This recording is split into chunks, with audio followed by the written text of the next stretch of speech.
আসসালামু আলাইকুম। আশা করি সবাই অনেক ভালো আছেন। পঞ্চম শ্রেণীর আরেকটি নতুন গণিত ক্লাসে সবাইকে স্বাগতম। আজকের ক্লাসে আমরা পঞ্চম শ্রেণীর গণিত বইয়ের অনুশীলনী 6 এর ক থেকে সমাধান করব। 6 এর ক এর 1 নংয়ে লেখা আছে অপ্রকৃত ভগ্নাংশে প্রকাশ করো। নিচে মোট 5টি অঙ্ক রয়েছে। দেখো প্রত্যেকটি অঙ্কের মধ্যে যে প্রশ্নগুলো রয়েছে এগুলো কি ধরনের ভগ্নাংশ তোমরা কি চিনতে পেরেছো? এগুলো হচ্ছে মিশ্র ভগ্নাংশ। একটু দেখো, খেয়াল করো, এখানে 1 নংয়ে লেখা আছে 2 সমস্ত 3 ভাগের 2 প্রকৃত ভগ্নাংশ। যেহেতু লবটা ছোট আর হরটা বড়, তো এটা একটা প্রকৃত ভগ্নাংশ।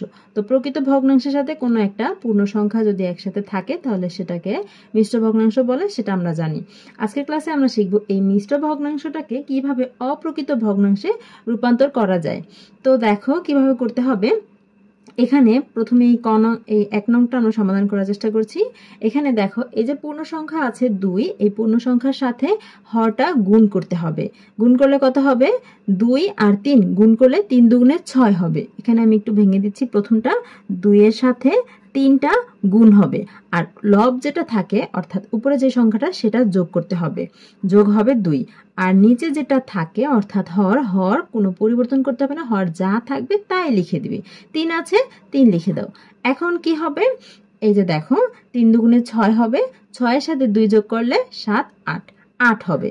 আর হর যেটা আছে সেটাই। দেখো এখানে যেটা পেয়েছি সেখানে লবটা বড়, হরটা ছোট, অর্থাৎ এটাকে অপ্রকৃত ভগ্নাংশে আমরা রূপান্তর করতে পেরেছি।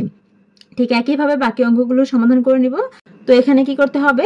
হরের সাথে পূর্ণ সংখ্যাটাকে গুণ করতে হবে, অর্থাৎ 3 আর 9 গুণ করতে হবে। 3 9 27, আর লবটাকে যোগ করতে হবে। তাহলে কত হবে? 27 আর 1 যোগ করলে হবে 28। আর নিচে হর যেটা আছে সেটাই রেখে দাও, এটা কোনো পরিবর্তন করতে হবে না। এবার 3 নংয়ে খেয়াল করো, এখানে 11 আছে হরের সাথে পূর্ণ সংখ্যা 5 কি করতে হবে?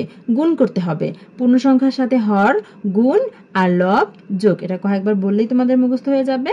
পূর্ণ সংখ্যার সাথে হর গুণ আর লব যোগ, তাহলে 11 আর 5 গুণ করলে হবে 5 11 55, আর উপরে লব 5 যোগ করলে 55 সাথে 5 যোগ করলে হবে 60। আর হর যেটা আছে 11 11ই থাকবে, এটা কোনো পরিবর্তন করতে হবে না। 4 নংয়ে আছে 6 সমস্ত 10 ভাগের 3। তাহলে এটা আমরা কিভাবে করব? হরের সাথে পূর্ণ সংখ্যাটা গুণ করতে হবে।